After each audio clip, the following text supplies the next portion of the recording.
Hello बच्चों, आज हम शुरू करेंगे कक्षा 10 गणित का अध्याय 2 बहुपद।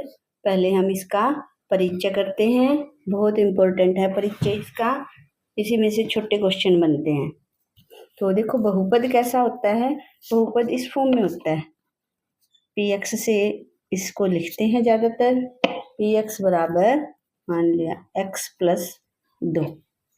इसमें ये जो x है ये क्या होता है, चर।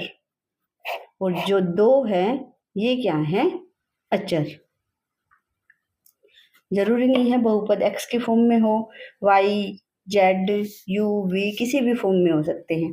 तो हम कह सकते हैं कि x y z u v t ये सारे क्या हैं, चर। और जितनी भी संख्याएं हैं, संख्या जैसे 2 3 5 7 कुछ भी हो सकती है, 6, ये सारी क्या हैं, अचर हैं। ये क्या है, अचर हैं। अब आ जाते हैं बहुपद की घात के ऊपर।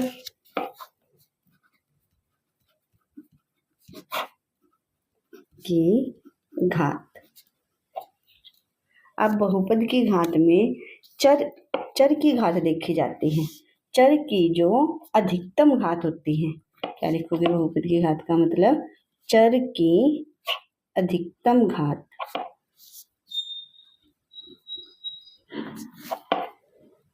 अधिकतम घात बहुपद की घात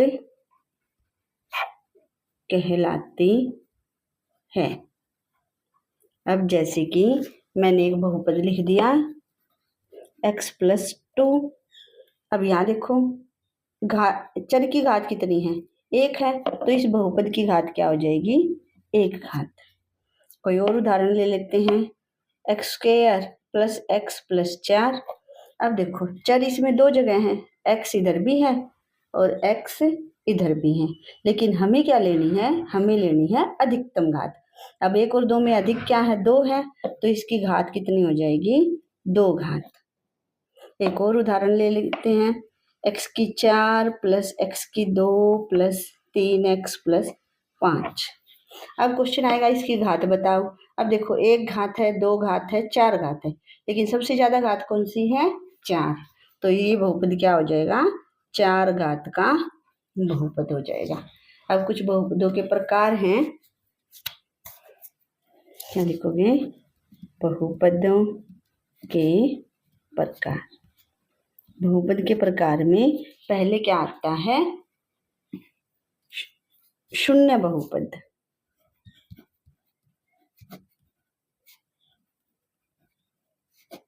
शून्य बहुपद अगर अकेला 0 लिखा आ जाता है तो ये कहलाता है शून्य बहुपद कहलाता है।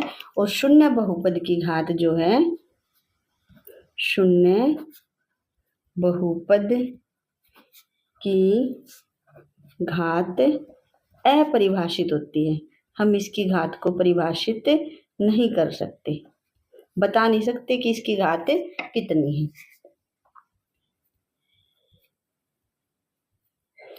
उसके बाद आ जाता है रैखिक बहुपद।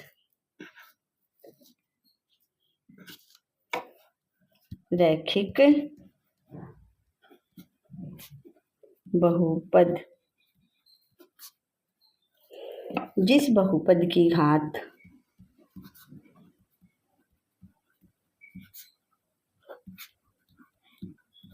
एक होती है वो क्या कहलाता है, वो रैखिक बहुपद कहलाता है। उदाहरण के तौर पर मैं ले लेती हूँ x प्लस 4 y प्लस 3, कुछ भी लिख दो, x बटे 2। ये भी क्या है, एक रैखिक बहुपद। यहाँ भी एक घात है, यहाँ भी एक घात है, यहाँ भी एक घात है। उसके बाद आता है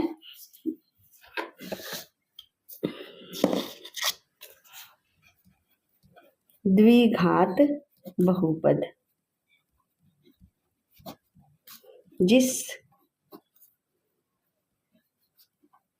बहुपद की घात 2 होती है,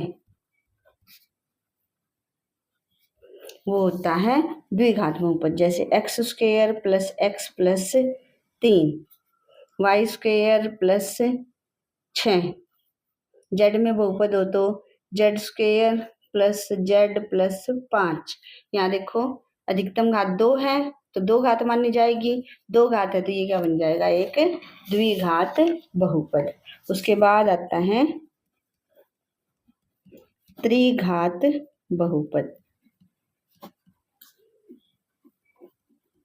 जिस बहुपद की घात 3 होती है उसे त्रिघात बहुपद कहते हैं। जैसे मैंने ले लिया एक्स क्यूब, सॉरी क्यूब आएगा, x cube plus x square plus x plus 1। यहाँ देखो अधिकतम घात कितनी है, 3 है, तो ये क्या कहलाएगा, त्रिघात बहुपद। एक और उदाहरण ले लेते हैं, y cube plus 6y square plus 5। यहाँ भी अधिकतम घात कितनी है, 3 है, तो ये भी क्या होगा, त्रिघात बहुपद होगा। क्वेश्चन ऐसे आएगा, कोई भी ये दे देंगे इस बहुपद की घात बता, तो आपको बता दोगे देखकर कि ये कितनी घात हैं, जो अधिकतम घात होगी वो उस बहुपद की घात कहलाएगी। और पूछ लेंगे कोई ऐसे ऑप्शन में दे देंगे ये तीनों, तो ये रैखिक बहुपद है, द्विघात है या त्रिघात है। अगर 3 है तो त्रिघात, 2 है तो द्विघात, 1 है तो रैखिक बहुपद। अब देखो मैंने अकेला ये लिख दिया 3, या कोई भी कांस्टेंट लिख दूं 1/2, अचर लिख दिया 1/2, 2 वर्गमूल 2। अब इन सब की घात देखो क्या होती है, मैं 3 को ये लिख सकती हूँ 3x की पावर x की घात 0, क्योंकि किसी की भी घात 0 क्या होता है, 1 के बराबर हो सकता है। इसी तरह इसको लिख सकती हूँ 1/2 x की 0। इसी तरह इसको क्या लिख सकती हूँ, 2x की 0।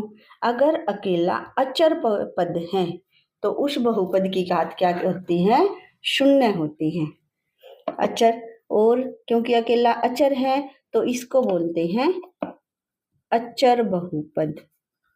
क्या बोलेंगे इसको, अचर बहुपद। और हमेशा याद रखना, अचर बहुपद की घात 0 होती है। अब बहुपद होने के लिए कुछ शर्त होती है। एक शर्त क्या है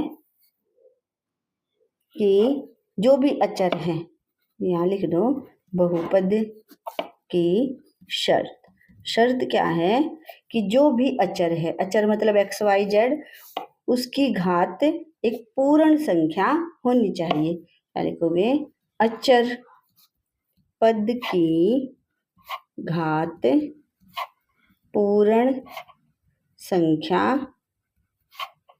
होनी चाहिए। जैसे अभी तक मैंने जैसे x+4 लिखा था, यहाँ एक घात है, पूर्ण संख्या है 1, x square plus 2 x plus 3 लिखा, 1 और 2 ये क्या है, पूर्ण संख्या है। मान लो आपके पास क्वेश्चन आ जाए 2 वर्गमूल x प्लस 4, तो क्वेश्चन आएगा क्या ये बहुपद है। देखो वर्गमूल का मतलब क्या, 1/2 घात, इसको मैं ऐसे लिख सकती हूँ 2x की 1/2 प्लस 4। अब 1/2 पूर्ण संख्या तो नहीं है, तो क्या लिखोगे, यह बहुपद नहीं है। अब ऐसे आ जाए 2/x - 3।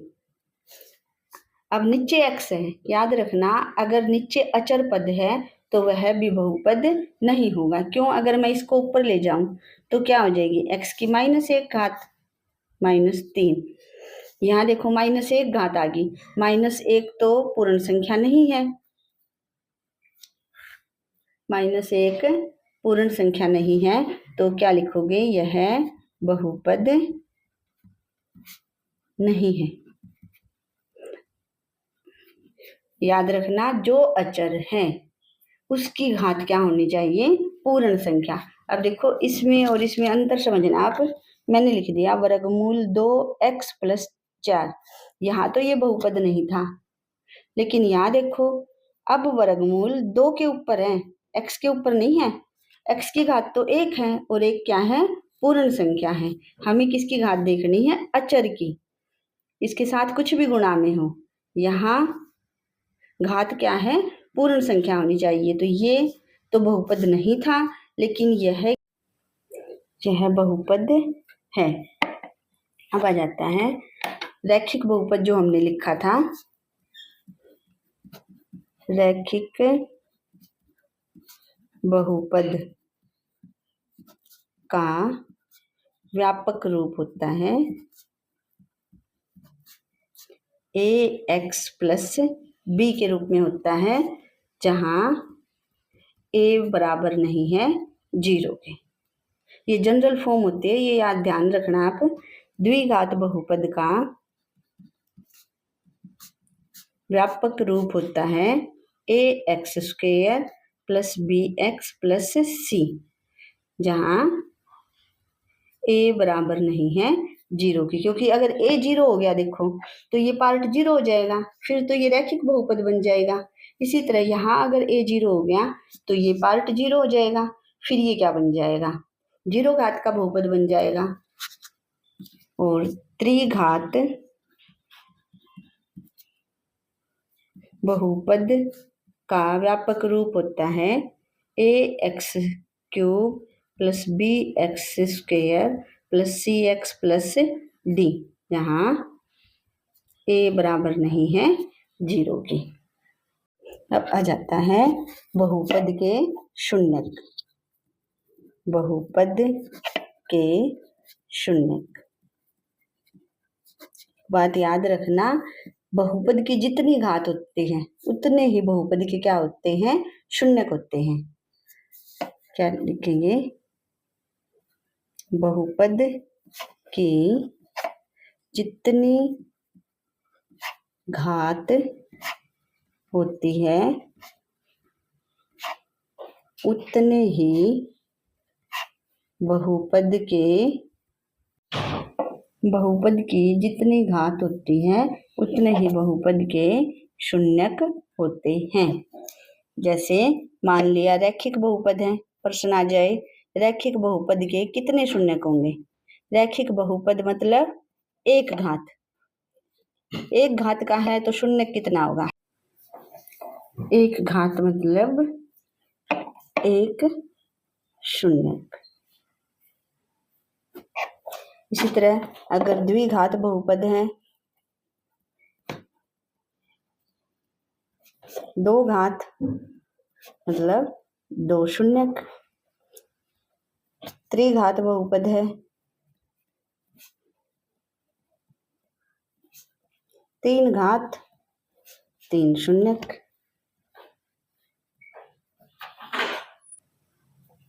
अब शून्यक अगर हम ऐसे समझे, शून्यक क्या होता है, शून्यक तो x का वो मान जिस पर बहुपद का मान शून्य हो जाए तो वो क्या कहलाता है, बहुपद का शून्य कहलाता है। उदाहरण के लिए मान लिया बहुपद px = x + 3 लिया है। अब x का मान निकालने के लिए px = 0 करो, px यानी कि x + 3 = 0, 3 इधर आए माइनस का, x = -3। अब x का मान आ गया, अब इस -3 पे बहुपद का मान निकालो। यहाँ कर रही हूँ, x की जगह क्या रखेंगे, -3, -3 बराबर x की जगह -3 + 3, -3 में से +3 गया, प्लस माइनस कट के क्या आया आंसर, 0। ये 0 आ गया ना, इसका मतलब इस बहुपद का शून्यक क्या है, -3 3 है। एक और उदाहरण ले लेते हैं, पी एक्स बराबर x माइनस 4।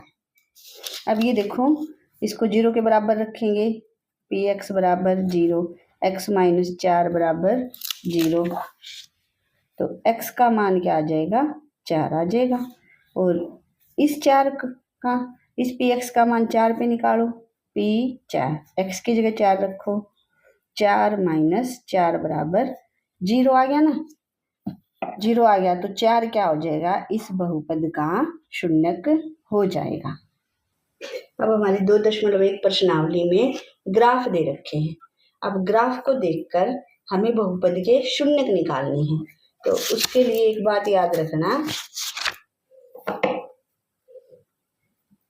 बहुत इंपॉर्टेंट है, बहुपद का ग्राफ x अक्ष को जितने बिंदुओं पर